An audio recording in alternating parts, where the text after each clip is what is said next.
Thomas's comparison driving lounge, starting with the BMW X5 in the M50i with the 4.4 liter V8. Great performance. Sports mode, that we also have some quick shifting. Well, and let's also put it to the sports shifting mode here, putting the shifting lever to the left side. And we'll let one more car pass. One more, just for safety precautions, because we will be very, very quick. From 40 kilometers an hour, let's go.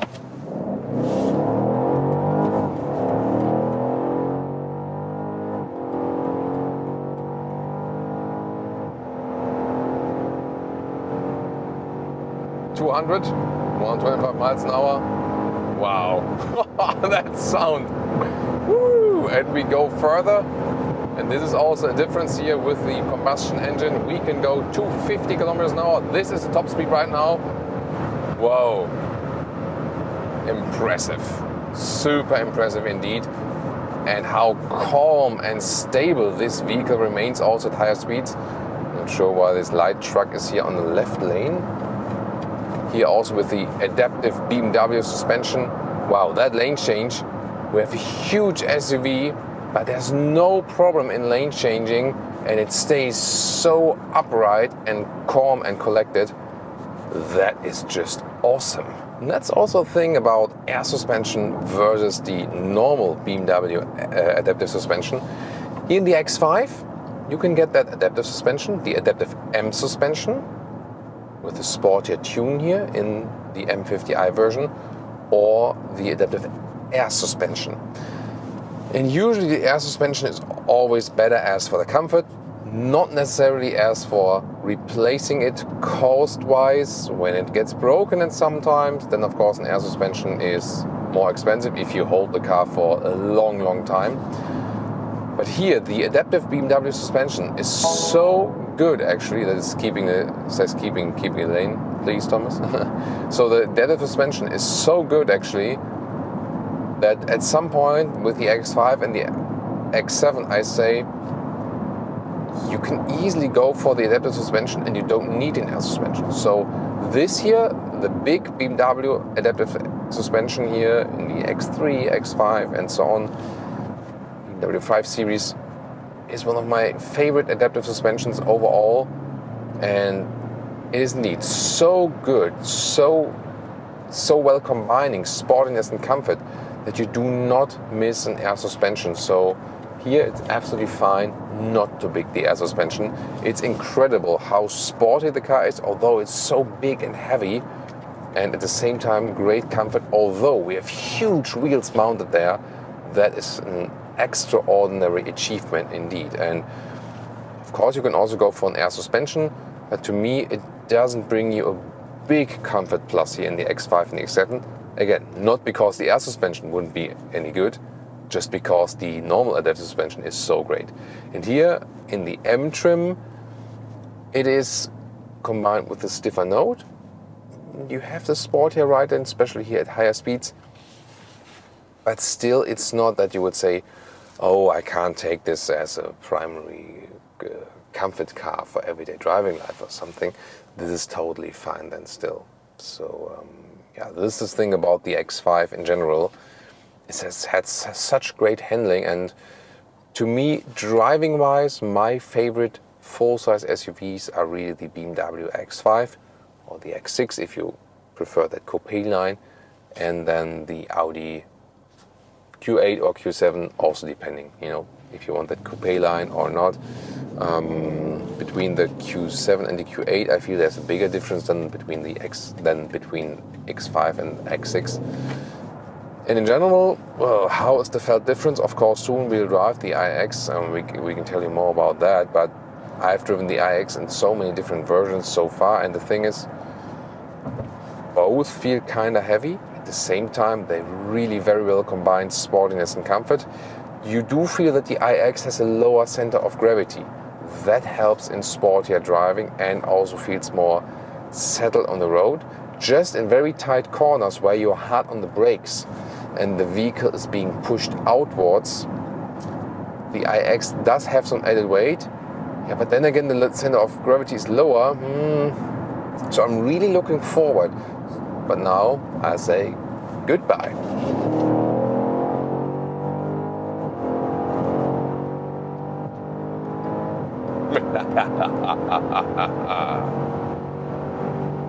Yes, I could be a German Bond villain, definitely. I'm free to do that, for any directors watching.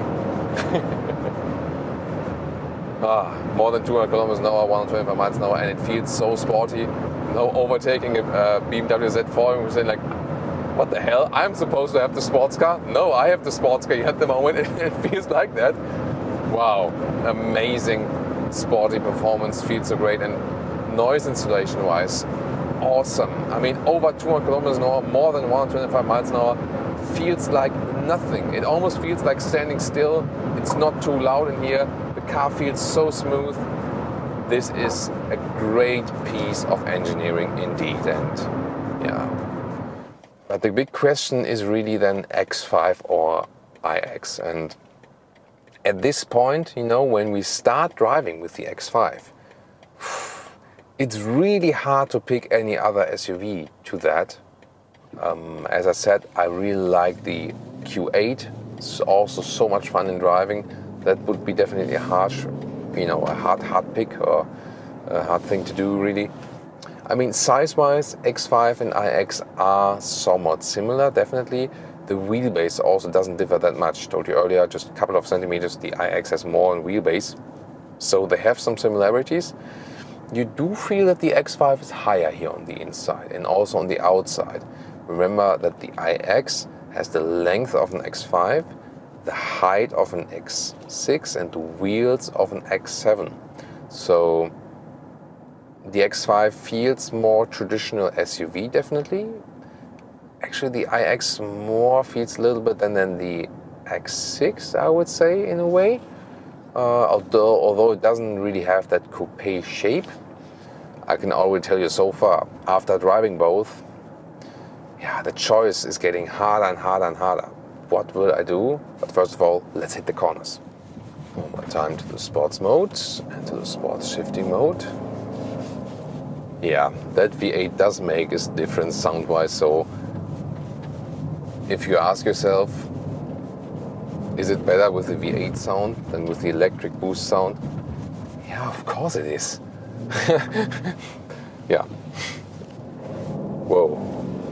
Nice. We have also the rear exit steering here that helps when parking in and out, but also getting out of the corners. And let's see, and remember also how much it pushes to the outside of the corners. For such a heavy SUV, hardly.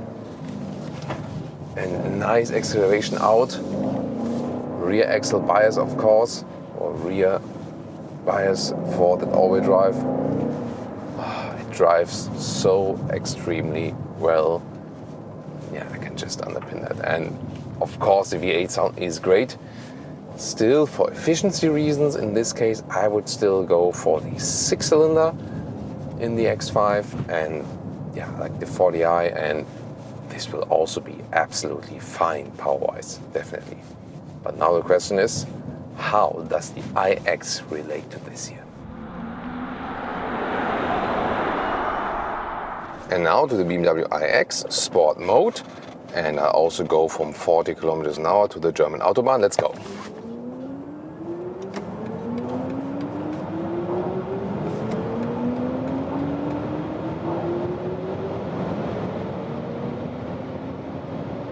Plop, 200 kilometers an hour, 125 miles an hour. That's also the top speed in here for the xDrive 50 version. Faster, also 250 kilometers an hour, would also go with the M60 version. And here also at high speeds, good noise insulation, very stable on the road, low center of gravity, nice lane changing. You feel that the car is a little bit lower and the center of gravity is lower. That's also helpful. As for wind noise, the thing is, also great result overall.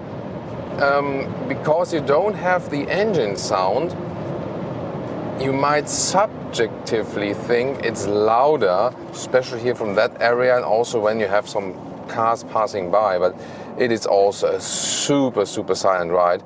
It is really tough to say which one is exactly more silent. Both are very silent.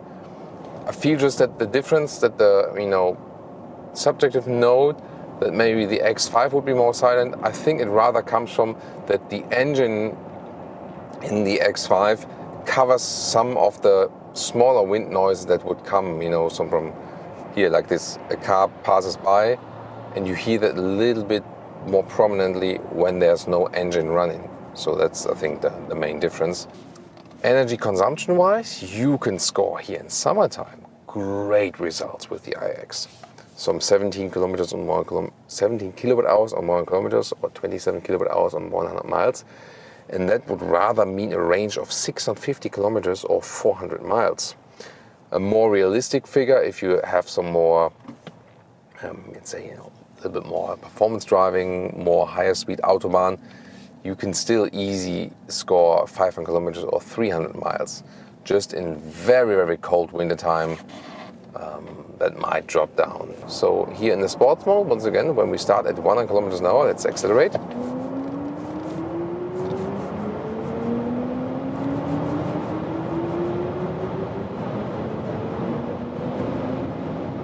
And 200 once again, it starts slowing down a little bit earlier. And here, great handling at high speeds. It's a lot of fun as well. Oh, now hard on the brakes. Yeah, that happens also, that they overtake even though they don't have enough speed. So once again on the gas, such great acceleration. And here now, this is a typical situation. Here's now, we're finished at 200 kilometers an hour. And now I could use a little bit more speed to overtake this one. Yeah, but I mean, that's totally a German thing to say or to do. Now, once again, hard on the brakes. And here, of course, when we were at high speeds, we can gain back the energy, whereas that's not possible with the combustion engine. As for recuperation, either normal D mode, rolling, and then adaptive recuperation. That means when the car is in front of us, then there's recuperation happening. When there's no one in front of us, car's just rolling. Or put the shifting lever to the back, B mode, and then I lift the foot off the throttle, and we have harsh recuperation. That is in more the one pedal driving feeling. Now it will be very interesting to see how does this one perform in these fast winding corners. Alright, one more time, sports mode, and let's see the iX here in these winding corners. Wow, that instant EV acceleration from the get-go is impressive and definitely harsher, sportier than in the X5. Acceleration-wise, out of the corners also very well out of it, very nice. However, I feel it pushes you a little bit more into the corner then. Wow, that rear axle steering is awesome. So accelerating out and how smooth the acceleration is, that is amazing. It does apply more G-forces on your body, so the experience, I would say, is more extreme in the iX, and also how linear then this power output is when you get out of the corner. That is actually even better and sportier. I would say the X5 has, in a way, the more emotional experience because of the sound. It also feels more natural, more connected to you, whereas the iX is the more extreme experience in the sporty agility sense, and more feels like in a computer game, because the power is so enormous, especially from the get-go. So yeah, I would say the iX then, from the figures, from the performance, actually more impressive, especially in the lower speed areas. But the X5 delivers a more natural experience. What is my final verdict for today? Well, which one will I take home now, and which one would you take home? Tell me in the comments. As for me, both are very impressive, great driving experience with both vehicles. It's amazing how agile and how sporty they can be, although the weight and the size is so enormous. That's the key to both of these vehicles, definitely. Exterior-wise, a clear winner for me, it is the X5. Interior-wise, from the looks, just the visuals, the iX wins it because it's so impressive, this lounge interior. user interface, however, the X5 is my winner on the interior so far, as long as they didn't facelift it the same way they do from the X7, and we can expect, if you watch this video at a later stage, probably we only get the X5 facelift, or you have to buy the X5 then in a used way. How well usable it is? Well, a lot of space for both vehicles. The X5 a little bit larger as for the trunk area. Driving wise, so much fun with both vehicles. Performance wise and how extreme it is, the iX is even a little bit better, especially because you have this electric punch from the low speed areas. The more natural driving experience, definitely with the combustion engine, will be the same with the 6-cylinder or here with the V8. So you just have a little bit more feeling for the car with the combustion engine, a little bit more emotional, and maybe also vibration wise, just a gut feeling that I feel a little bit more connected when I have the X5 with the 6-cylinder or with the 8-cylinder. I would always go for the 6-cylinder. It's way more fuel saving indeed, and just fits to the vehicle a little bit better. Adaptive suspension or air suspension, both do a great job. You can also stick with the normal adaptive suspension by BMW. That also counts for both vehicles actually. So both great in comfort and agility at the same time. Yeah, but then the question also, petrol versus electric. Going for the electric vehicle makes sense in a way of helping, that we do the shift away from petroleum use on long term. That definitely makes sense. To me, the key is, do you already have the charging infrastructure at home or at work? Then the iX definitely makes sense. And of course, from a sustainability aspect, when it also comes from renewable energy, this energy. If you cannot charge at home, then of course it still makes sense in a way to go for the combustion engine. And just from an emotional aspect, from the gut feeling, I would still end up with the X5 than as the 40i 6-cylinder. If I take more the sustainability and moving away from petroleum mindset, then of course I would more go to the iX, but I would really do that when I have the possibility to charge at home. So these are my 2 cents for today. Would like to hear your opinion. Now, what is your take? Petrol, electric, X5 or iX, or are you really undecided? Looking forward to your comments, and also tune in to more episodes of the iX and the X5 in different versions.